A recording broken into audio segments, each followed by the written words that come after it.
সুপ্রিয় দর্শক শ্রোতা ভাই বোনেরা, রমাদানুল করিম ইবাদতের সবচেয়ে বড় সিজন, আল্লাহ সুবহানাহু ওয়া তাআলার অপার অনুগ্রহ নাজিলের মৌসুম। এটা আমাদের সমাজের সর্বস্তরের মুসলমানরা কম বেশি জানেন এবং সেজন্য রমজান উপলক্ষে আমাদের দৈনন্দিন জীবনে পরিবর্তন আসে। আমলের একটা পরিবেশ, ইবাদতের একটা কসরত সমাজে কম বেশ লক্ষ্য করা যায়। রমজানের পরে ইবাদতের সবচেয়ে বড় সিজন, সবচেয়ে গুরুত্বপূর্ণ মৌসুম হলো জিলহজের প্রথম 10টি দিন। কিন্তু এই 10টি দিন যে অত্যন্ত গুরুত্বপূর্ণ সে সম্পর্কে আমাদের সমাজের জানাশোনা নেই বললেই চলে।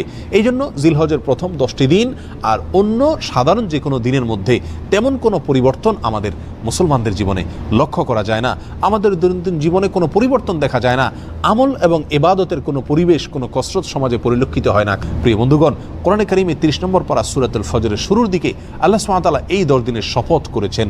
আল্লাহ সুবহানাহু ওয়া তাআলা বলেন, ওয়াল ফজরি ওয়া লায়ালিন আশর ওয়াশ শাফঈ ওয়াল ওয়াতর, অর্থাৎ সকালের ফজরের শপথ এবং 10টি রাতের শপথ এবং সেই 10 রাতের মধ্য থেকে জোড় এবং বেজোড় উভয় শ্রেণীর রাতের শপথ।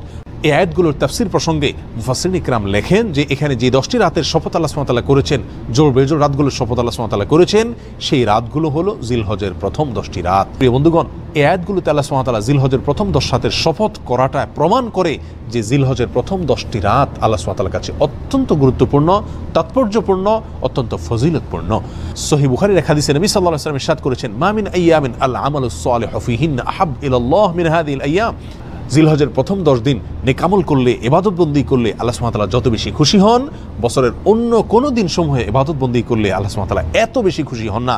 অর্থাৎ এই 10 দিনের ইবাদত আল্লাহ সুবহানাহু ওয়া তাআলার কাছে যত বেশি পছন্দনীয়, যত বেশি আল্লাহ সুবহানাহু ওয়া তাআলার কাছে ভালো লাগে, অন্য কোনো সময়ের ইবাদত, অন্য কোনো দিনের ইবাদত আল্লাহ সুবহানাহু ওয়া তাআলার কাছে এত বেশি পছন্দনীয় নয়, আল্লাহ সুবহানাহু ওয়া তাআলার কাছে এত বেশি প্রিয় নয়। সম্মানিত বন্ধুগণ, এই হাদিস বর্ণনা করার পরে সাহাবায়ে কেরামের কেউ কেউ প্রশ্ন তুলেছিলেন, ইয়া রাসূলুল্লাহ ওয়ালাল জিহাদু ফি সাবিলিল্লাহ, আল্লাহর রাস্তায় জিহাদও কি এই দিনসমূহে ইবাদতের চাইতে উত্তম নয়? নবী সাল্লাল্লাহু আলাইহি ওয়াসাল্লাম বলেছেন, ওয়ালাল জিহাদু ফি সাবিলিল্লাহ, অন্য সময়ে আল্লাহর রাস্তায় জিহাদ করাও এই আমলের চাইতে উত্তম নয়। অর্থাৎ এই দিনগুলো নেকামল আল্লাহ সুবহানাহু ওয়া তাআলার কাছে অন্য সময় জিহাদ করার চাইতেও উত্তম। তবে হ্যাঁ, এক ব্যক্তি যিনি আল্লাহর রাহে জিহাদে বের হয়ে গেছেন নিজের জান এবং মাল নিয়ে এবং উভয়টি আল্লাহর রাস্তায় কোরবান করে তার এসেছেন, তার কথা ভিন্ন, স্বতন্ত্র। তার মর্যাদা এই জিলহজের প্রথম দশকে ইবাদতকারীর চাইতে বেশি, সেটা ভিন্ন কথা। এই হাদিসটি অত্যন্ত পরিষ্কারভাবে, জোরালোভাবে আমাদেরকে মেসেজ দিয়ে যায় যে জিলহজের প্রথম দশক, এই দশক অন্য সাধারণ দিনগুলোর মতো নয়, বরং এই 10টি ইবাদতের দশক, এই 10টি নেক আমলের দশক। বিশ্ববিখ্যাত হাদিস ব্যাখ্যাতা এবং সহিহ বুখারীর কালজয়ী ব্যাখ্যা গ্রন্থ ফাথহুল বারীর রচয়িতা আল্লামা ইবনে হাজার আল আসকালানী রাহিমাহুল্লাহ তিনি বলেন, জিলহজের প্রথম 10 দিনের এত বেশি গুরুত্ব আল্লাহ সুবহানাহু ওয়া তাআলা কোরআনে কারিমে দিয়েছেন, নবী সাল্লাল্লাহু আলাইহি ওয়াসাল্লাম হাদিসে উল্লেখ করেছেন।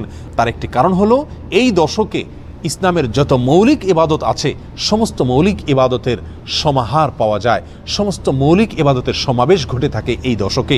অন্য কোনো দিনসমূহে সমস্ত মৌলিক ইবাদতের সমাহার বা সম্মেলন এরকমভাবে দেখা যায় না। যেমন ইসলামের সর্বপ্রথম রকম হলো ঈমান। এই ঈমান বছরের অন্য যে কোনো সময় যেরকম থাকতে হয়, জিলহজের প্রথম দশকেও থাকতে হয়। 5 ওয়াক্ত সালাত অন্য সময় যেরকম আদায় করতে হয় এই দশকে সেটা আছে, বলবৎ আছে। যাকাত বছরের অন্য যে কোনো সময় দেওয়া যায় এবং এই দশকেও দেওয়া যায়। এবং ইসলামের রোকন সিয়ামেরও নজির এই দশকে রয়েছে, কারণ আরাফার দিনে সিয়ামের নির্দেশ নবী সাল্লাল্লাহু আলাইহি ওয়াসাল্লাম করেছেন। এবং ইসলামের 5 নম্বর রকম হজ, সেটা তো কেবল এই দশকেই পালন করা সম্ভব, অন্য কোনো সময় মানুষ চাইলেও পালন করা সম্ভব নয়। আর কোরবানি, সেটাও এই দশকেই রয়েছে। সময়ত বন্ধুগণ, তাহলে বোঝা গেল ইসলামের 5টি রকমের প্রত্যেকটি আমলের সমাহার, প্রত্যেকটি আমলের দৃষ্টান্ত এবং নজির এই দশকে রয়েছে। অতিরিক্ত হিসাবে কোরবানি সহ আরও অনেক নেক আমল রয়েছে। এই জন্য মুসনাদ আহমদ এবং বাজ্জারের এক হাদিসে নবী সাল্লাল্লাহু আলাইহি ওয়াসাল্লাম এই দশককে বছরের শ্রেষ্ঠ দিনসমূহ বলে আখ্যায়িত করেছেন। আফজালু আইয়ামিদ দুনিয়া বলেছেন, বছরের সবচাইতে সেরা এবং শ্রেষ্ঠ দিন বলেছেন। আর মাস হিসাবে যেরকম রমজান সবচাইতে শ্রেষ্ঠ এবং সেরা, তার পরবর্তীতেই খুচরা দিনসমূহের মধ্য থেকে এই 10 দিন হলো সবচাইতে সেরা, মর্যাদাপূর্ণ এবং ফজিলতপূর্ণ দিন। এই 10 দিনের কর্মসূচি এবং করণীয়গুলো কি? কোরআন এবং হাদিসের আলোকে এই 10 দিনের বেশ কিছু কর্মসূচি আমরা পাই। তার ভিতরে প্রথম কর্মসূচি হলো আল্লাহর জিকির করা। আল্লাহর জিকির করা সূরা হজের 28 নম্বর আয়াতে যেদিকে আল্লাহ সুবহানাহু ওয়া তাআলা ইঙ্গিত করেছেন, এই 10 দিনে বেশি বেশি আল্লাহর স্মরণ করা, জিকির করা, কোরআন এবং সুন্নাহ বর্ণিত বৈধ জিকিরগুলোকে সহি পদ্ধতিতে বেশি বেশি করব এই 10 দিনে। দ্বিতীয় কর্মসূচি হলো বেশি বেশি নেক আমল করব। রুটিন যে নেক আমলগুলো আছে সেগুলো অন্য দিনের চাইতে এই 10 দিন বেশি করার চেষ্টা করব। 5 ওয়াক্ত সালাত অন্য দিনসমূহে যতটা গুরুত্ব দিয়ে আমি আদায় করি, এই 10 দিনে তার চাইতে বেশি গুরুত্ব দিয়ে আদায় করতে হবে।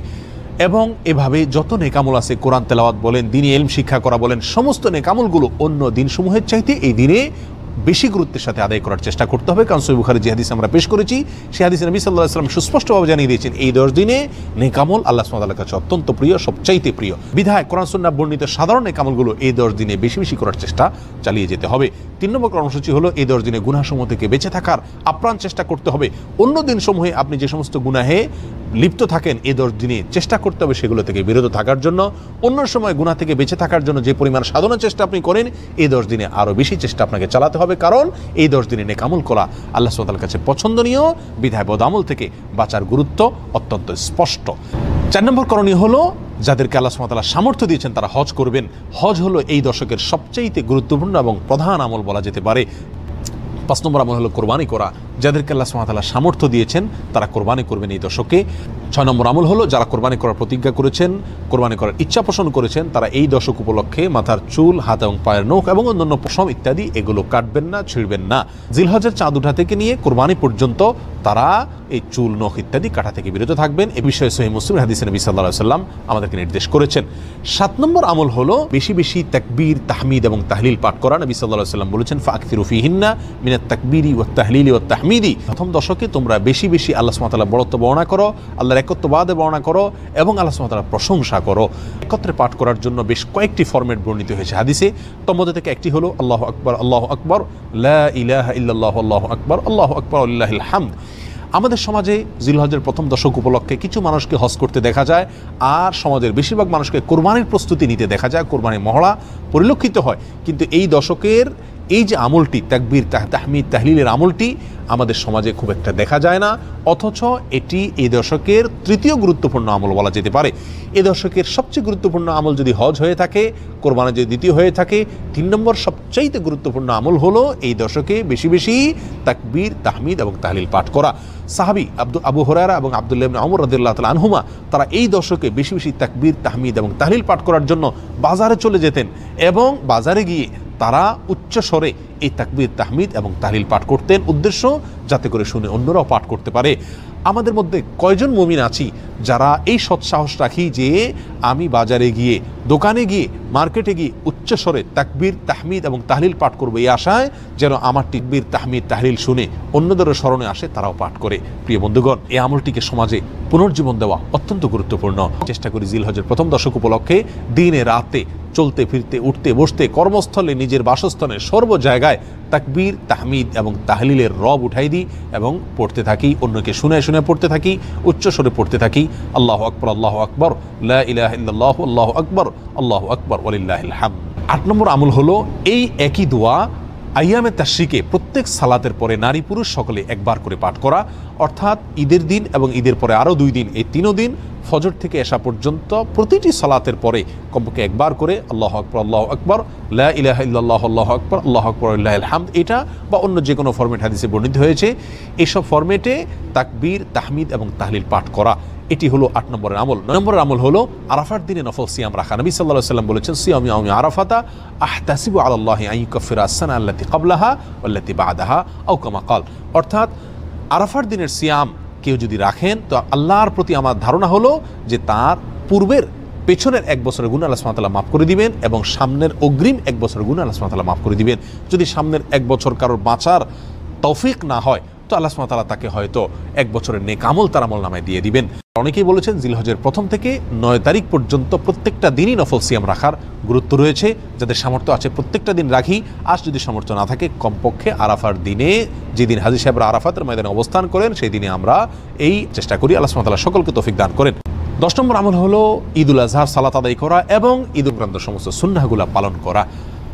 জিলহজের প্রথম দশকের 10টি কর্মসূচি আবারও আমি এক নজরে বলে দিচ্ছি।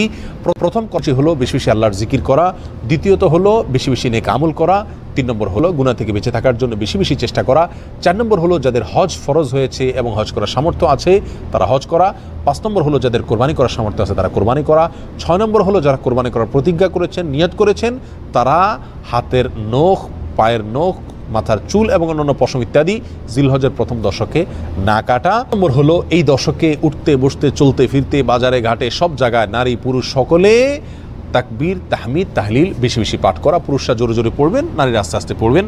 আল্লাহু আকবার, আল্লাহু আকবার, লা ইলাহা ইল্লাল্লাহু, আল্লাহু আকবার, আল্লাহু আকবার, লিল্লাহিল হামদ। 8 নম্বর আমল হলো এই একই তাকবীর তাহমিদ তাহলিল আইয়ামে তাশরিকে প্রত্যেক ফরজ নামাজের পরে একবার করে পাঠ করা। আর 9 নম্বর আমল হলো আরাফার দিনে নফল সিয়াম রাখা এবং সম্ভব হলে 1 থেকে 9 তারিখ পর্যন্ত প্রত্যেকটা দিন নফল সিয়াম রাখা। 10 নম্বর আমল হলো ঈদের দিনের সমস্ত সুন্নাহ পালন করা, ঈদের সালাত আদায় করা। রমজানের পরে আয়তনে এবং গুরুত্বের বিচারে দ্বিতীয় বৃহত্তম ইবাদতের নেক আমলের এই সিজন সম্পর্কে আল্লাহ সুবহানাহু ওয়া তাআলা আমাদের সকলকে সচেতন হওয়ার, গুরুত্ব আরোপ করার তৌফিক দান করুন। বন্ধুগণ, জিলহজ তো প্রতি বছর একবার করে আসে। আমার জীবনে জিলহজ কতবার এসেছে, কিন্তু জিলহজের প্রথম দশকে নেক আমলের গুরুত্বের কোনো ছাপ আমার জীবনে কি আদৌ পড়েছে? এই প্রশ্ন আমরা প্রত্যেকে যার যার নিজের কাছে রাখি এবং এই প্রশ্নের আলোকে জীবনের অবশিষ্ট জিলহজগুলোকে ভিন্ন মাত্রায় নেক আমলের মাধ্যমে কাটাবার চেষ্টা করি। আল্লাহ সুবহানাহু ওয়া তাআলা আমাদের সকলকে তৌফিক দান করেন। আসসালামু আলাইকুম ওয়া রাহমাতুল্লাহি ওয়া বারাকাতুহু।